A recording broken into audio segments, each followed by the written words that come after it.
We all know how it happened. Kenedy was shot in Dallas while riding in a presidential motorcade through Dealey Plaza.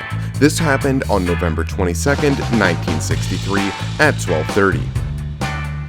Killer was arrested by the Dallas Police Department 70 minutes after the initial shooting. Let's have a look at this event from Lee Harvey Oswald's perspective.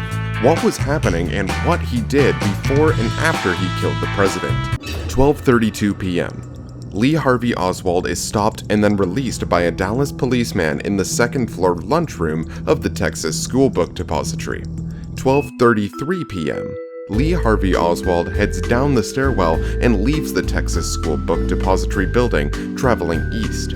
While doctors at the Parkland Hospital began working on the mortally wounded president in emergency room, Lee Harvey Oswald was briskly walking the 7 blocks from the depository to the bus stop at Elm and Murphy. At 12:40 p.m., Lee Harvey Oswald boarded a bus. With all of the police activity in the area around Dealey Plaza, traffic had come to a standstill. At 12:44 p.m., Oswald asked for a transfer, got off the bus, crossed in front of it, and started walking to the Greyhound bus station 3.5 blocks away. 12:45 p.m. Police broadcast the first description of a suspect. As he proceeded, police began broadcasting a description of the shooter based on the eyewitness account of Howard Brennan, a steam fitter who had been watching the presidential motorcade from a concrete retaining wall with a clear view of the 6th floor window of the depository building where he saw a man a couple of times. The description matched Oswald and hundreds of other young men in Dallas. A dispatcher ordered police car number 10 to patrol the Oak Cliff area. The driver was J.D. Tippett, an 11-year veteran of the force. Dallas police have recently begun experimenting with the new policy of allowing officers to ride alone in cars patrolling low-crime areas. Tippett had voted for Kenedy, and he would have liked to have seen him, but he was also relieved to be far removed from the dangerous and high-stakes job of guarding his safety. At 12:47, Oswald entered a taxi at the Greyhound bus terminal. After the 2.5-mile ride, Oswald asked the driver to drop him off at Beckley and Neely, about a 10-minute walk from his boarding house. Why not have the driver take him right to the house? Oswald likely feared that police would have already identified him as the killer and were speeding to his room. He wanted to spy the area and make sure it was safe. 12:58 p.m. Oswald returns to his room at 1026 North Beckley Avenue in Oak Cliff. It took Oswald 9 minutes to make it to the rooming house. Although it was a warm day, Oswald pulled a white Eisenhower jacket from the rack, tucked a revolver into the waistband of his pants. Oswald left the boarding house at 1:03 p.m., zipping up his jacket to hide his pistol as he walked out the door. Back at the book depository, the supervisor told police that one of his employees was missing. His name, Lee Harvey Oswald. Where was he headed? It is clear that his was not a suicide mission. Oswald set up the shooting to allow himself an easy escape. He had a direct frontal shot at the president as the motorcade moved towards the book depository building on Houston Street. Instead, Oswald allowed the car to make the sharp left turn so he could shoot the president from behind, confusing the Secret Service and allowing an opportunity to escape. A second school of thought, closely associated with those who support the general conclusions of the Warren Commission, maintains Oswald had no plan and was simply improvising. Also, he simply did not have time to plan an escape route. Oswald only learned 2 days earlier that the president would be going past the book depository. If he had given some thought to the escape, he would have anticipated that a city bus would have been trapped in the chaos he had created. Policeman Tippett had spotted Oswald walking along a sidewalk in the residential neighborhood, 3 miles from Dealey Plaza. Officer Tippett had earlier received a radio message that gave a description of the suspect being sought in the assassination, and he called Oswald over to the patrol car. 1:15 p.m. After an exchange of words, Tippett got out of his car and Oswald shot him 4 times. Multiple witnesses saw a man they identified as Oswald shoot Tippett or flee the scene after emptying the bullet casings from his gun. Oswald was next seen by shoe store manager ducking into the entrance alcove of his store.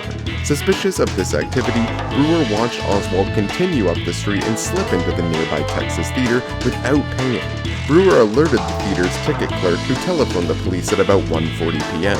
By 2:15 p.m., Lee Harvey Oswald, a new employee at the book depository, was arrested for JFK's assassination, as well as for the fatal 1:15 p.m. shooting of Dallas patrolman J.D. Tippett. Oswald's case never came to trial. 2 days after the assassination, as he was being escorted to a car in the basement of Dallas Police Headquarters for the transfer from the city jail to the county jail, Oswald was fatally shot by Dallas nightclub owner Jack Ruby. The incident was broadcast live on American television at 11:12 a.m. on Sunday, November 24th.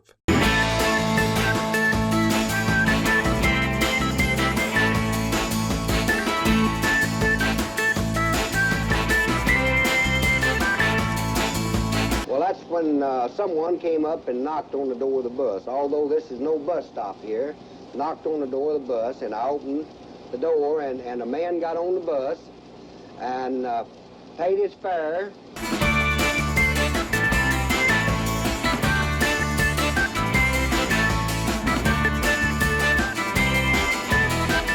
Well, he just looked like an ordinary working man. He got in, said he wanted to go 500 block North Beckley.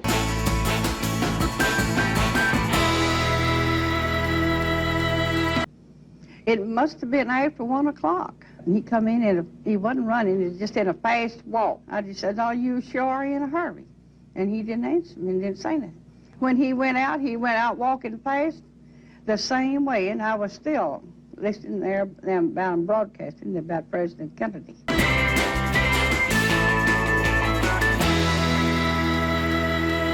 Put his hands like this. He put them in through the window, up on the window, and he leaned over like this.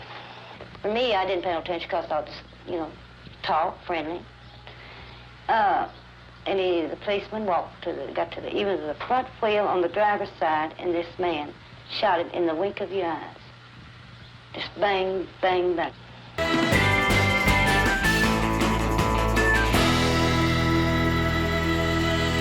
I was just standing on the front porch of our used car lot office, and I heard some shooting. What sounded to me like 5 shots. I could see clearly he had this pistol in what we used to, in the Marine Corps, call the raised pistol position. And I noticed that he was very pale. He was just deathly white. And I hollered at him. I said, "Man, what in the hell is going on?" And he almost stopped and said something to me which I could not understand. He walked in, the police made a U-turn, and he looked over his shoulder. He just looked scared. His shirt tail was out, and he looked like he'd been running. They broadcast a description on the radio of this man. It was 5'8", 5'9", 150 pounds, and this Oswald matched the description. And just a few minutes before he walked into the lobby, on the radio they had a bulletin that an officer had been shot here in Oak Cliff, and he walked in, he matched the description. There were some cars coming up Jefferson Street. When they did, Oswald turned and walked up to the theater. Johnny Brewer from the shoe store and a couple other officers on the stage, and he had pointed into the direction of the rear of the theater and said that was a man that we were looking for, sitting at the rear of the theater alone.